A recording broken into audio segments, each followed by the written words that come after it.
avec mon frère qui était donc plus âgé de 4 ans de plus. Il faisait partie d'une équipe du Maquis. Donc, lui travaillait à Péchinet-Saint-Jean, il était dessinateur, et son patron, le chef du bureau d'études, qui s'appelait M. Rousset, d'ailleurs à la Libération, il était nommé sous-préfet à Saint-Jean, c'était un technicien, c'était pas l'administration, les avait enrôlés, il leur avait demandé, et il faisait partie d'une équipe de maquisards, avec Tonon, Joseph. Ils étaient 4 ou 5 d'Hermillon qui faisaient partie donc, de cette équipe de maquisards. Ils sont allés à la Toussuire au moment où il y avait des parachutages. Et là, je me souviens, forcément, quand on est jeune, mon frère, il m'expliquait un peu, et puis ça faisait tout seul, même s'il ne fallait pas le dire. Alors, on était content de savoir aussi, quoi. Alors voilà comment j'ai su certaines choses de la guerre, mais je n'étais pas concerné du tout. Quand Hermillon a brûlé le 27 août, Paris était déjà libéré depuis le 25, ou si c'est pas plus. Mais on ne savait pas. Ici à Hermillon, je crois qu'il devait y avoir 2 postes de radio. Chez son grand-père, le capitaine Frémillon, et puis le garde forestier. 2 postes pour l'ensemble de la population. Forcément, quand on parle de ces trucs-là maintenant, avec des transistors et tout, c'est incompréhensible. Mais il n'y avait pas autre chose comme information. Et on allait, moi je me souviens, j'allais avec son père, on était voisins. Avec son père, on allait écouter les informations de Londres. Je me souviendrai toujours, là, ça, on écoutait, mais on n'y connaissait rien du tout. C'était parce que c'était un peu défendu.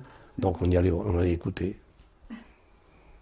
Mais du fait qu'on avait affaire à des ennemis, on savait qu'il y avait eu la guerre et tout ça, on savait qu'on avait perdu aussi. Et tout ça faisait qu'on avait une certaine appréhension. Mais on ne savait pas tout, on ne savait pas les camps de concentration, tout ce truc-là, on ignorait. J'ai appris aussi, du fait par mon frère, De Gaulle. Je ne connaissais pas du tout, je n'ai jamais dit que j'avais entendu l'appel du 18 juin du quoi que ce soit, premièrement, on n'avait pas d'appareil. Mais ce qu'il y a, c'est que plus tard, donc De Gaulle est devenu, pour moi, mon idole, si on peut dire. C'était le gars qu'il fallait suivre. J'ai continué toute ma vie comme ça, à être gaulliste. Et c'est parti de très jeune. Parce que c'est le gars qui avait, essayé de redresser la France. C'était pas politique à l'époque, hein. C'était surtout l'armée et ne pas être vaincu. Et c'est ça qui... Puis après coup, l'un va avec l'autre et ainsi de suite, quoi. Il était venu, il y a eu plusieurs régiments d'Allemands qui étaient venus. Et il y en avait toute une tribu qui était venue là, et ils campaient, ils étaient sous des tentes et ainsi de suite. C'était un autre régiment. Ceux qui étaient là-haut vers chez nous, ils étaient partis, c'était d'autres. Et nous, on allait, alors ils faisaient la petite guerre, hein, ils s'entraînaient, c'était normal. Et nous, on allait traîner nos guettes par là, et chaque fois qu'on pouvait leur prendre quelque chose, c'était une prise de guerre, c'était pas du vol. Moi, je me souviens, j'avais 4 ou 5 des masques à gaz, parce qu'ils avaient tous des masques à gaz. Alors, ils les emportaient pas tout le temps avec eux, là, ils n'étaient pas au front, donc on allait sous les tentes, on a piqué. Et une fois, on a même pris un revolver. Alors forcément, entre nous, on s'était cachés, on n'avait pas, mais on avait récupéré des armes, on a récupéré ce qu'il y a en 1943, quand il y a eu la débâcle des Italiens, il y avait un régiment qui était... Là, on était gardé par les Italiens. Ils sont partis et ils ont laissé tout tomber. Et en gare de Saint-Jean, il y avait un train complet de ravitaillement, enfin, il y avait de tout dans les wagons. Et du fait qu'eux sont partis, ils ont tout laissé en plan, et il n'y avait plus personne de gardien, alors, ça s'est su, tout le monde est allé là-bas, et on avait récupéré, on n'avait pas besoin de fusils, nous on avait récupéré des fusils, des cartouches, et tout un tas de... Nous le ravitaillement, ça ne nous intéressait pas. C'est incroyable, on avait ramassé des cartouches, même des obus de mortier, vous vous rendez compte, on aurait pu se tuer, on avait... Donc ça c'était notre participation à la résistance. Moi, je me souviens, ils faisaient la petite guerre, mais ils venaient dans le village, ils allaient dans les granges de partout, même les Allemands.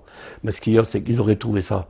Moi, j'avais cassé ça à la grange, je ne vais pas dire mes parents, mais mes parents n'étaient pas en cours. S'ils avaient trouvé ça, ils auraient fusillé mes parents. Ben oui, c'était inconscient, mais on luttait contre l'ennemi, quoi. C'est un peu idiot, mais c'est des gamins, quoi. Tout à l'heure, je vous disais, les Hermionnains n'ont pas été très patriotes. Il y a eu 4 ou 5 qui étaient dans le maquis, les autres, ils s'étaient tirés, pourvu qu'ils soient contents de ne pas se faire prendre, c'est tout. Alors, je ne veux pas citer des noms, parce que c'est un peu ridicule maintenant, la guerre elle est passée, on n'en parle plus. Mais ce qu'il y a, c'est qu'il faut reconnaître que la plupart ne s'étaient pas manifestés. Alors, après coup, à la libération, il y en a qui se sont engagés. Si, ils sont partis pour le temps de la guerre, d'ailleurs. La plupart du temps, il y avait des engagements. Tant que la guerre durerait, ils s'est engagés. Mais autrement, dans la résistance, il devait être 5 ou 6. Il y avait son oncle, mon frère, il y avait Joseph Bilon, il y avait, comment il s'appelle, Élie Monta. Et toute cette équipe-là faisait partie du groupe à Rousset, qui était donc le chef du bureau d'études de Péchinet. Oui, pour moi, ça a une importance c'est vraiment très important.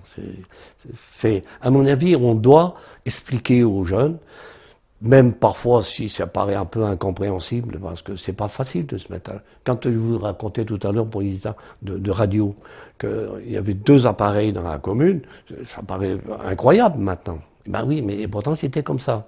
Donc, rappelez ça aux jeunes générations. Maintenant, est-ce qu'ils retiennent tout? Je ne suis pas obligé non plus. Mais je pense que ça devrait les marquer. Et il y a certains, de leur expliquer. C'est vécu. C'est des gens. Nous avons vécu ça. Donc, ça me conforte de voir que d'autres, parce que c'est pas nous qui avions organisé, ont organisé cette journée. Et ces journées, parce qu'ils continuent, c'est une bonne chose à mon avis.